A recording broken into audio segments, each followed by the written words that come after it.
अब हम बात कर रहे थे अपनी टेंस की और हम आ जाते हैं टेंस की तरफ। तो हमारा कल पास्ट कंटिन्यूस तक हो गया था। कंटिन्यूस हमने इंडेफिनाइट पूरे कर लिए हैं, कंटिन्यूस हमने 2 कर लिए थे, प्रेजेंट कंटिन्यूस और पास्ट कंटिन्यूस। आज हम डिस्कस करेंगे फ्यूचर कंटिन्यूस। अब चूंकि हमारा जो कोर्स है वो हमें 1 मंथ में कंप्लीट करना है, लेकिन अगर हम रोजाना एक टेंस करेंगे तो 12 दिन तो हमारे टेंस में ही चले जाएंगे। तो इसलिए आज हमने डिसाइड किया हम 2 टेंस करेंगे, future continuous and present perfect. तभी मैंने पहले से उतार लिया है ताकि ज्यादा टाइम ना लगे, क्योंकि फिर वीडियो बहुत ज्यादा लॉन्ग हो जाती है। फिर हम टाइम वेस्ट करे बगैर ज्यादा स्टार्ट करते हैं। कंटिन्यूस मैंने आपको पिछली वीडियो में बताया था कि वो काम जो जारी हो यानी जो इनकम्प्लीट काम हो, जो जगह काम जारी हो, वो कहलाता है कंटिन्यूस। और फ्यूचर यानी कि मुस्तकबिल यानी आने वाला वक्त, जिसकी फ्यूचर कंटिन्यूस टेंस की सिंबल है रहा, होगा, रही होगी एंड रहे होंगे। अब रहा है वो कंटिन्यूस को शो कर रहा है और जो होगा है, होगी, होंगे वो फ्यूचर को शो कर रहा है। तो ये टेंस बन जाएगा फ्यूचर कंटिन्यूस। यानी किसी भी जुमले के आखिर में रहा होगा, रही होगी, रहे होंगे यूज होते हैं, इसका मतलब है कि वो फ्यूचर कंटिन्यूस टेंस है। अब हेल्पिंग वर्ब की बात कर लेते हैं। इसके साथ will be and shall B use होते हैं। मैं हैव लिख दिया था बट वो मैंने गलत लिखा था, इसलिए I am really sorry. Future continuous के हेल्पिंग वर्ब है will be and shall B.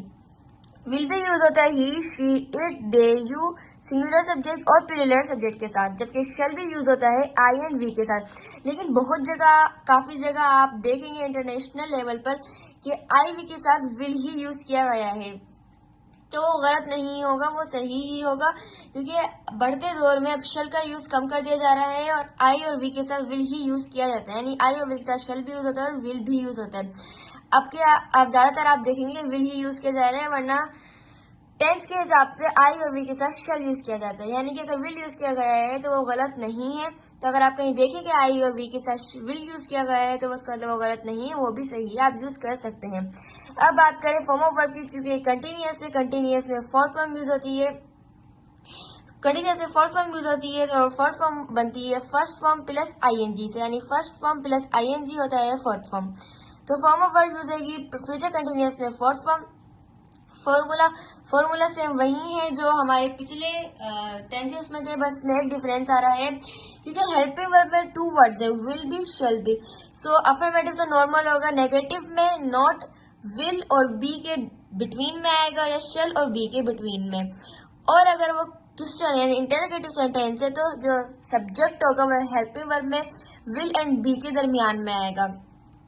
Affirmative वैसे ही जैसे हमारा और बाकी टेंसेस का है। नेगेटिव में हम देख लेते हैं, सबसे पहले सब्जेक्ट आएगा, सब्जेक्ट यानी जो काम करने वाला हो, देन उसके बाद आएगा हेल्पिंग वर्ब यानी सिर्फ विल आएगा, देन आएगा नॉट, फिर आएगा बी, नॉट आएगा उसके बाद आएगा बी।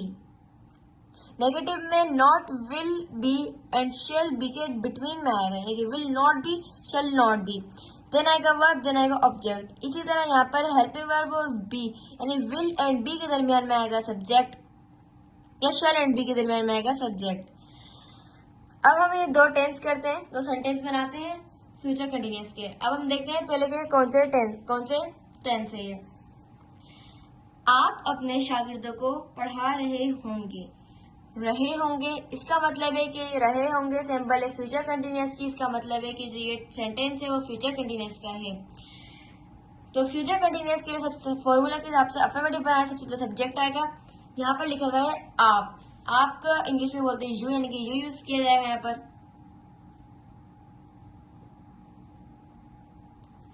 उसके बाद हेल्पिंग वर्ब आएगा, तो हेल्पिंग वर्ब यहाँ पे यू के साथ विल बी यूज होता है, तो यहाँ पे विल बी आएगा, you will be, you will be. Then यहाँ पे फॉर्मूले में हेल्पिंग वर्ब की बात है वर्ब। वर्ब यहाँ पर क्या है हम चेक करेंगे। आप अपने शागिर्दों को पढ़ा रहे होंगे, पढ़ाना, पढ़ाया जा रहा है, यानी पढ़ाना जो है वो वर्ब है। यू विल बी टीचिंग,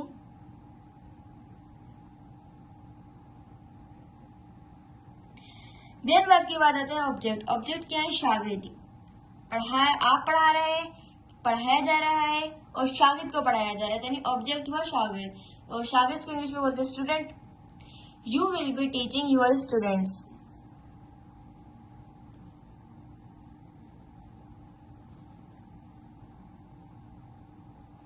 अब इसका हम नेगेटिव बना लेंगे, यू विल नॉट बी। अब देखा आपने विल एंड बी के दरम्यान में आ गया नेगेटिव में not.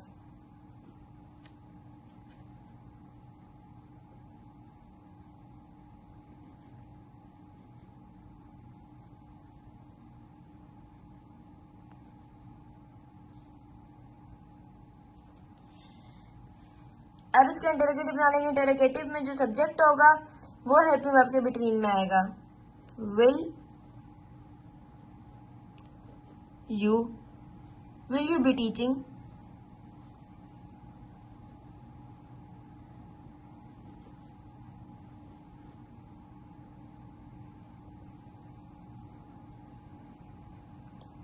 Your students? Then last में क्वेश्चन मार्क, क्योंकि हम सवाल कर रहे हैं तो सवाल करते हैं तो एंड में आता है क्वेश्चन मार्क।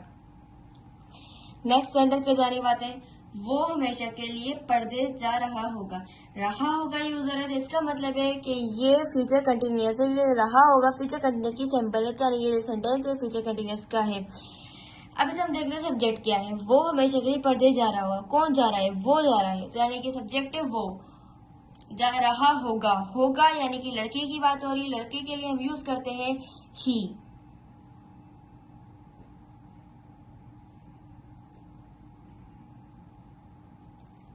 ही के साथ हम यूज करते हैं will be, he will be.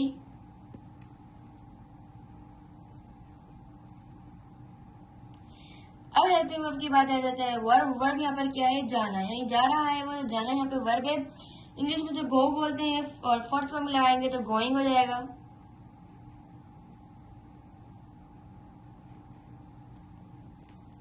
Then आएगा ऑब्जेक्ट। ऑब्जेक्ट यानी जिसपे काम हो रहा हो, वो जा रहा है। कहाँ जा रहा है? परदेश जा रहा है, यानी ऑब्जेक्ट हुआ परदेश। परदेश को इंग्लिश में बोलते हैं अब्रॉड।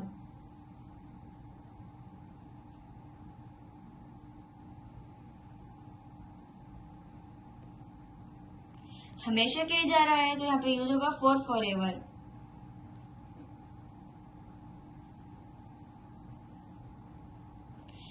वैसे देखा जाए तो जो ये सेंटेंस है फॉर एवर जो है, फॉर जो है वो फ्यूचर परफेक्ट कंटिन्यूअस में भी यूज होता है। अब आप जब सीखेंगे तो मैं आपको फॉर और सिंस सिखाऊंगी।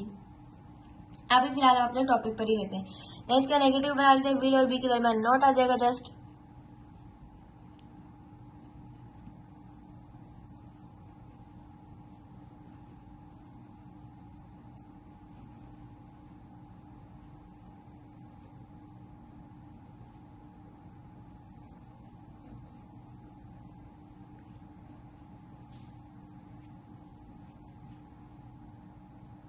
इंटरोगेटिव बनाएंगे। इंटरोगेटिव में सब्जेक्ट है वो विल और बी के दरमियान में आ जाएगा और लास्ट में क्वेश्चन मार्क आ जाएगा।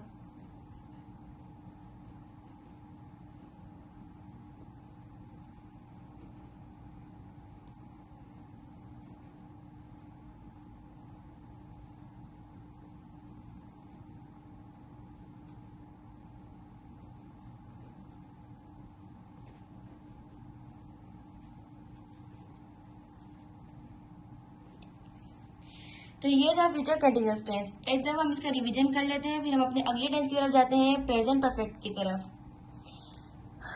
फ्यूचर कंटिन्यूअस टेंस की सैंपल है रहा होगा, रही होगी, रहे होंगे। Helping verb will be, shall be. Will be use होता है he, she, it, they, you, singular subject और प्लूरल सब्जेक्ट के साथ। शैल बी यूज होता है आई एंड वी, लेकिन बहुत सी जगह आई और वी के साथ विल भी यूज किया गया है, तो वो गलत नहीं है, क्योंकि आई और वी के साथ विल भी यूज किया जाता है। फॉर्म ऑफ वर्ब होगी फर्स्ट फॉर्म। फर्स्ट फॉर्म बनती है फर्स्ट फॉर्म प्लस आईएनजी।